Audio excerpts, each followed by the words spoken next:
Halo, salam istimewa dari Jogja. Saya Andi dari Jawara Media dan sekarang bulan Maret tahun 2022. Udah pertengahan bulan.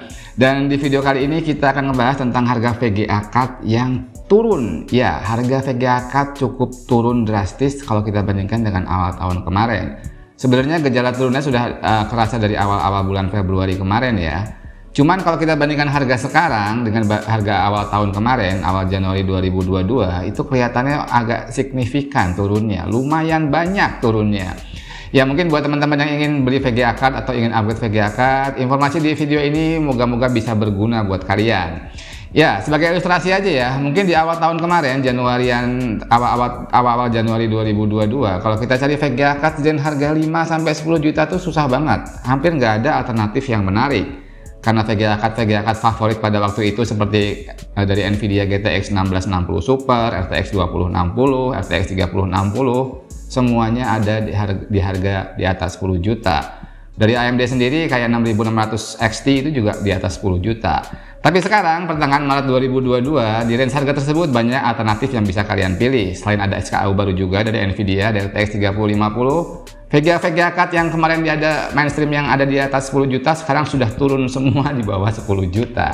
Kenapa ini bisa terjadi dan seberapa besar sih penurunannya? Habis ini kita akan bahas satu-satu.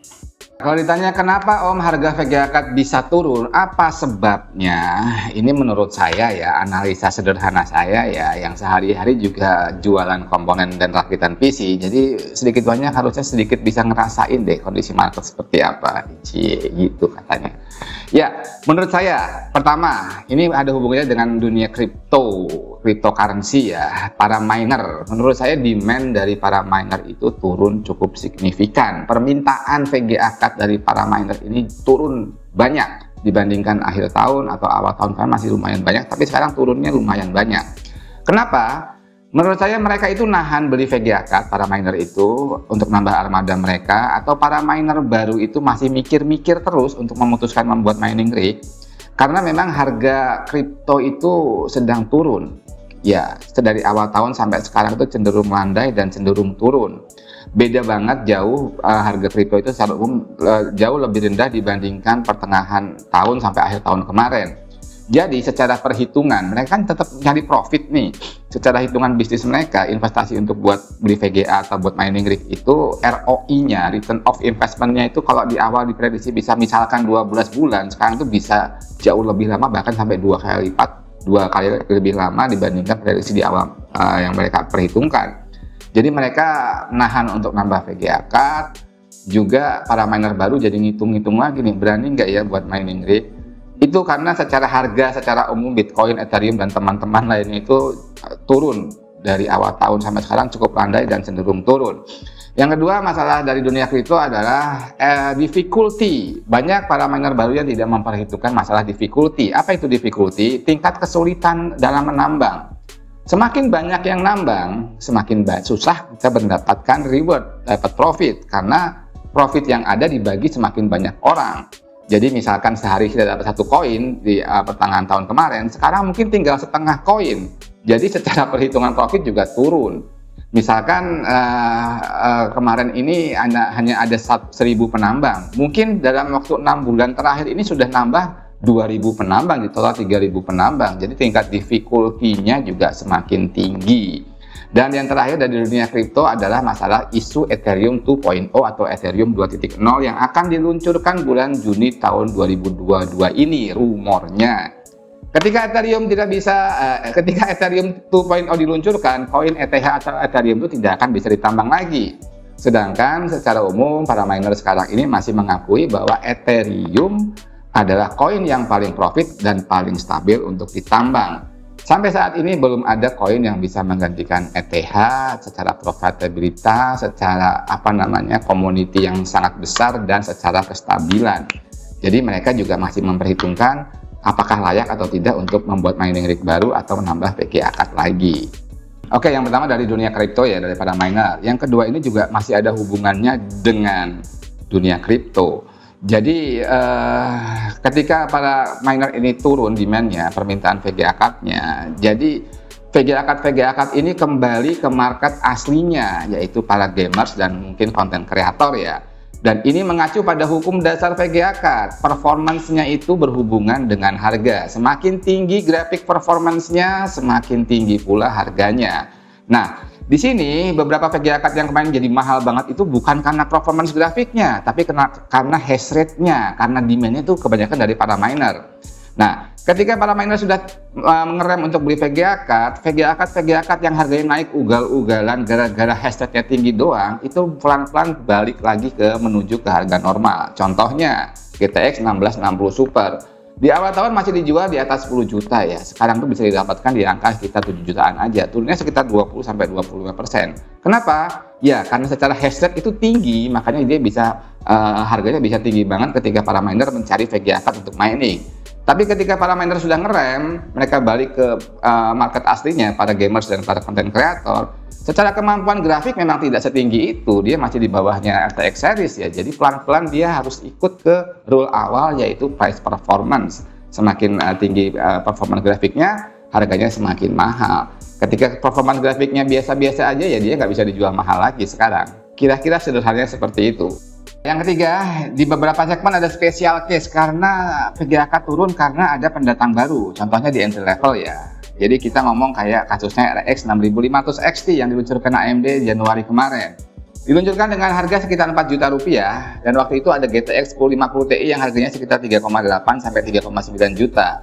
Ketika 6500 XT datang di angka 4 juta dengan perbedaan performa yang cukup signifikan, mau nggak mau sih GTX 1050 Ti ini harus turun harga biar masih bisa laku. Karena dengan teknologi yang sudah cukup ketinggalan, kalau harga cuma beda 100-200 ribu, orang pasti akan pindah ke 6500 XT ini. Jadi secara alamiah dia harus melipir turun di harga sekitar 3 juta. Walaupun saya akui masih belum di harga terendah ya, harga normal dulu di awal tahun 2021 sekitar 2,2-2,3. Cuman dari harga awal tahun sampai sekarang sudah turun sekitar ya 20-an% ya. Jadi itu spesial case di beberapa segmen karena ada SKU baru, ada pendatang baru, VGA Card dengan teknologi terkini yang menempati segmen harga tertentu sehingga memaksa penghuni lama di segmen itu harus mengadjust harganya. Ya, terus itu tadi 3 alasan menurut saya ya kenapa harga VGA Card bisa turun cukup drastis di bulan Maret 2022 ini. Ya, hampir semua segmen, bukan hampir, semua segmen saya pastikan memang turun, baik itu entry level, mainstream maupun yang high end, kurang lebih sekitar 20%. Tapi kita coba akan rangkum ya, karena saya di awal bilang di awal tahun kemarin untuk cari harga VGA Card di angka 5 sampai 10 juta itu nggak ada alternatif, cuman sekarang ini banyak alternatif yang bisa kalian pilih. Kita mulai dari Nvidia ya. Nvidia itu ada RTX 3050 pendatang baru yang diluncurkan Januari kemarin. Di awal peluncuran itu diangkat 7,5 juta lah, kurang lebih sekitar itu rata-rata. Tapi sekarang turun juga. Walaupun ini pendatang baru, SKU baru tetap aja sekarang turun. Sekarang itu harganya turun di angka kisaran 6,5 juta rupiah. Turun sejuta lah kurang lebih. Lumayan banyak loh itu ya. Terus 1660 Super yang dulu dijual di atas 10 juta sekarang juga bisa didapatkan di angka sekitar 7,5 juta ya, 7,5 juta. Terus RTX 2060 yang kemarin juga di angka 10-11 juta sekarang juga turun di bawah 8 juta, sekitar 7 sampai 8 juta tergantung brandnya. Dan yang kayak gini nih RTX 3060 ini kemarin 11-12 juta, sekarang angkanya di angka 9 sampai 10 juta. Kayak Inno3D ini saya intip-intip harganya sekitar 9,2 juta. Yang MSI Ventus ini sekitar 9,4-9,5 juta. Jadi turunnya rata-rata sekitar 20%. Terus dari AMD gimana? Dari AMD Radeon juga sama. RX 6600 XT yang kemarin dijual di 11-12 juta, sekarang didapatkan dengan harga 9 jutaan. Terus RX 6600 yang kemarin awal-awal tahun dijual sekitar 10 juta, sekarang bisa didapatkan dengan harga sekitar 7,2 sampai 7,3 juta rupiah. Jadi secara umum turun dan yang paling banyak dicari di segmen 5 sampai 10 juta. Kalau kalian cari VGA Card di range harga segitu, sekarang alternatifnya sudah ada agak lumayan banyak VGA Card yang bisa kalian pilih. Tergantung budget dan kebutuhan kalian. Ya, itu mungkin yang bisa kita sharing di video kali ini, informasi tentang harga VGA Card di pertengahan Maret 2022. Moga-moga informasi ini bisa bermanfaat, terutama buat kamu yang sedang cari VGA Card, ingin build PC atau ingin upgrade VGA Card. Moga-moga informasi ini bisa menambah info untuk mengeksekusi atau masih menunggu. Jadi kalau saya ditanya, kira-kira gimana Om ke depannya? Apakah akan turun lagi? Apakah akan stabil di harga segini? Kalau menurut saya, ya susah juga ya memprediksikannya ya. Cuman kalau dari beberapa info yang saya dapatkan, kemungkinan kalau masih ada adjustment mungkin ya, adjustment harga itu mungkin. Cuman mungkin tidak akan sesignifikan ketika kita bandingkan awal tahun sampai sekarang. Karena saya dapat info dari beberapa vendor kalau sebenarnya harga dari pabriknya sana itu juga tidak turun. Cuman sekarang yang menyebabkan harga turun secara mekanisme bisnis, karena mungkin dari vendor-vendor itu sudah mengurangi bundling, bahkan kebanyakan sudah dijual tanpa bundling VGA akad itu. Jadi faktor itu juga menentukan harga jual si toko ke end user. Jadi mungkin akan ada adjustment, cuma tidak akan sesignifikan ini. Itu mungkin yang bisa kita sharing. Terima kasih banget yang sudah bersama kami Jawara Media. Yang sudah subscribe, terima kasih. Yang belum subscribe, tetap saya tunggu subscribe-nya. Sampai jumpa di video berikutnya dan salam istimewa dari Jogja.